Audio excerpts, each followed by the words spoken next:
আসসালামু আলাইকুম, welcome back to my channel NNK lifestyles. আশা করি আপনারা সবাই ভালো আছেন। আজকে আরেকটি নতুন ব্লগ নিয়ে চলে আসলাম আপনাদের মাঝে। তো এটা হলো শুকনা বাজার, মাসের যে শুকনা বাজার করা হয়, তো সেই শুকনা বাজার দিয়েই আজকের ব্লগটা শুরু করে দিলাম। তো এখানে চাল, তারপরে তেল, আটা, নুন, ডাল, চিনি, চা পাতা, দুধ পাউডার, সাবান, মানে যা যা আর কি মাসের শুকনা বাজার প্রয়োজন হয় ওগুলো মা নিয়ে এসেছেন। তো বাজার আনার পরে এগুলো গুছিয়ে রাখাটাও কিন্তু একটা বড় কাজ। তো এগুলো অবশ্য আমি করব না, আমি ভিডিও করছি, এগুলো ভাইয়ের মেয়ে আর মা করবেন। তো বস্তা থেকে সবগুলো জিনিস বের করছিলেন, আর তখন আমি একটু ভিডিও করলাম, ভাবলাম আজকে আপনাদের সাথে শেয়ার করি। তো এইখানে চা পাতার সাথে কিন্তু এই যে তাজা চা পাতার সাথে তাজা ফ্রেশ চিনি ফ্রি দেওয়া হয়েছে। তো আমরা বাঙালিরা কিন্তু যেখানে ফ্রি পাই সেখানেই দৌড়ে যাই, এটা কিন্তু একদম সত্যি কথা। তো মা যখন বললেন যে চা পাতার সাথে চিনি ফ্রি দিয়েছে, তো আমি আবার ভাইয়ের মেয়েকে বললাম যে এখানে রাখার জন্য, তাহলে আমি দেখতে পারবো যে এখানে কি ফ্রি দেওয়া হয়েছে। দেখলাম চিনি, তো ভালোই হয়েছে, চা পাতার সাথে চিনি ফ্রি পেলাম। তো এইভাবে মাঝে মাঝে চা পাতার সাথে কিন্তু কৌটাও ফ্রি পেয়েছি, আবার বাটিও পেয়েছি। তো এবার কিন্তু চিনি ফ্রি পেলাম। তো এখানে সব কিছুই মা একদম বস্তা থেকে বের করে নিলেন। আর চাল এটা বস্তাতেই রয়েছে, এটা এখন গুছানো হবে না, পরে গুছানো হবে। এখন যা শুকনা বাজার আছে এগুলো মানে কন্টেনারে, তারপরে বক্সে, যেখানে রাখা দরকার সেখানেই রাখা হবে। তো বাজার গুছাবে মারা, আমি রান্নার কাজে চলে যাব। তো আজকে কিন্তু শুধু আলুই রান্না করব, আলু দিয়ে দুইটা রেসিপি করব। এখানে যে শুটকি দেখতে পাচ্ছেন এটা হলো সুরি মাছের শুটকি। তো সুরি মাছের শুটকি কক্সবাজার থেকে ছোটো ভাই নিয়ে এসেছিল। মাঝখানে কয়েকদিন খেয়েছি কিন্তু রান্না করে ওইভাবে শেয়ার করিনি। আর যা শুটকি আছে আজকে খেয়ে শেষ করে ফেলবো। এখানে কিছু আলু কুচি করে কেটে ধুয়ে এইভাবে চালনিতে রেখেছি, এটা ভাইয়ের মেয়ের জন্য, ওকে আলু ভাজা করে দেব সেই জন্য। আর আলু কিছু কুচিয়ে রাখলাম, কুচিয়ে বলতে আলু ভাজির মতো আর কি, একটু মোটা মোটা করে কাটলাম। এটা সুরি মাছের শুটকি দিয়ে রান্না করব। আর আজকে সুরি মাছের শুটকি তরকারিটা আলু দিয়ে যা রান্না করছি ওটাই শেয়ার করব। তো শুটকিগুলো ভালো মতো ধুয়ে তারপরে আমি এখানে মশলা বলতে জিরার গুঁড়া দেইনি, পেঁয়াজ রসুন আছে, মরিচ ধনিয়া আর হলুদ এগুলো আছে। তো সুন্দর করে মশলা কষানোর পরে শুটকিগুলো দিয়ে শুটকিগুলো সুন্দর মতো কষিয়ে নিব। তারপরে যে আলু কেটে রেখেছি একটু আলু ভাজির মতো মোটা মোটা করে সেগুলো দিয়ে দেব।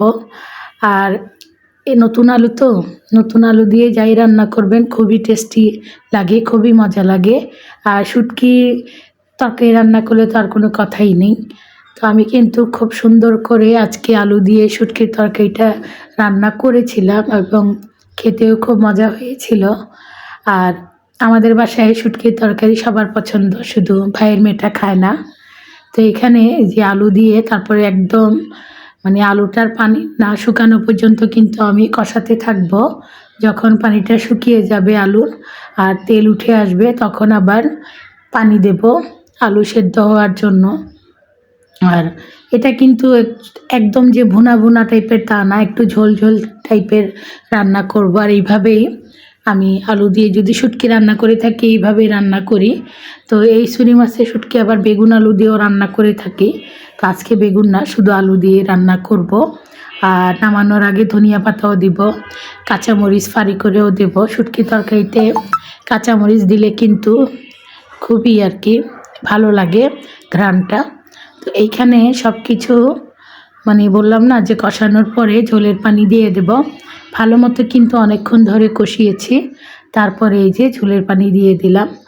আর কি বলবো, আজকে কিন্তু আমাদের ছিল আলু দিয়ে দুইটা রেসিপি, আলু ভাজি আর ছিল এই যে শুটকি দিয়ে আলুর তরকারি।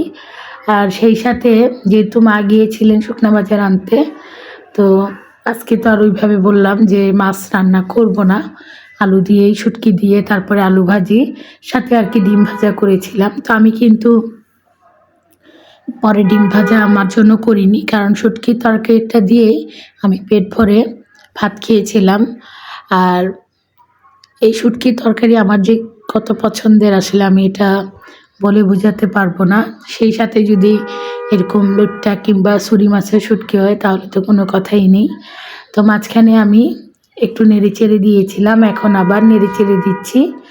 আর ধনিয়া পাতা দিব নামানোর আগে। ধনিয়া পাতা দিয়েছিলাম বলে এই শুটকির তরকারিটা কিন্তু খেতে আরও খুবই মজা হয়েছিল। আর শীতকালে এই ধনিয়া পাতার এই একটা গুণ, যে তরকারিতে দিবেন না কেন খুবই মজা লাগে। তো আমি কিন্তু ধনিয়া পাতা দিয়ে আরও কিছুক্ষণ ঢেকে রাখবো, তারপরে কিন্তু নামিয়ে ফেলবো। কারণ আলুর তরকারিটা প্রথমে যখন রান্না করি ঝোল থাকলে মনে হয় যে অনেক ঝোল, পরে নামিয়ে ফেলার পরে ঝোলটা টেনে যায় আরও, মানে ঝোল আরও কমে যায়। তো খুবই মজা হয়েছিল আলু দিয়ে ছুরি মাছের শুটকিটা।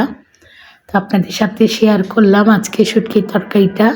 এই শুটকিটা কিন্তু আমরা যখন চট্টগ্রাম ছিলাম তখন যে সিমের বিচি, যেটাকে খাসিয়া বলা হয়, ওটা দিয়ে রান্না করে খেতাম, খুবই মজা লাগতো। আর এই রেসিপিটা তো চট্টগ্রামের মানুষের খুবই পছন্দের একটা রেসিপি, আমারও কিন্তু খুব পছন্দের একটা রেসিপি।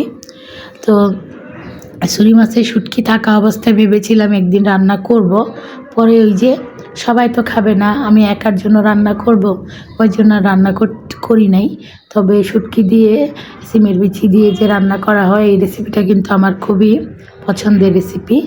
আর এই হলো সবশেষে আলু ভাজা করে নিলাম। এই আলু ভাজা কিন্তু আমি একদম চালনিতে রেখে দিয়েছিলাম, তো ধুয়ে কোনো প্রকার পানি ছিল না। এটা পেঁয়াজ দিয়েছি আর শুধু হলুদের গুঁড়া দিয়েছি, আর একদম তেলের মধ্যে এইভাবে ভাজা ভাজা করেছি। আর নামানোর আগে চিলি ফ্লেক্স দিয়ে দেব।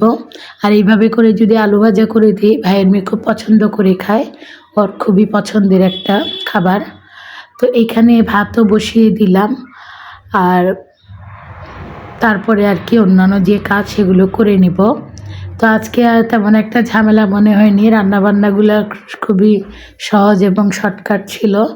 আর প্রতিদিন ডিম, তারপরে গোস্ত, মাছ এগুলো কিন্তু খেতে ভালো লাগে না, শুটকি তরকারি দিয়েও মজা করে ভাত খাওয়া যায়।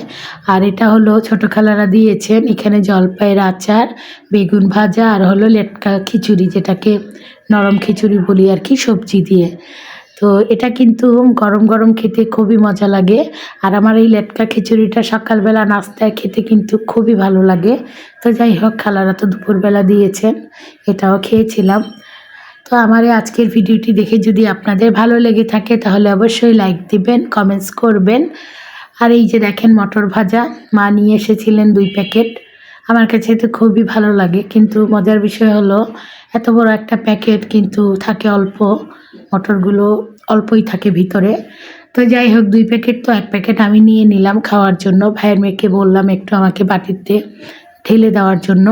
তো মটর ভাজা খেতে খেতে আমি আপনাদের কাছ থেকে বিদায় নিয়ে নিচ্ছি আজ। তাহলে এ পর্যন্তই, দেখা হবে ইনশাল্লাহ পরের কোনো ভিডিওতে। আপনারা সবাই ভালো থাকবেন। আল্লাহ হাফেজ।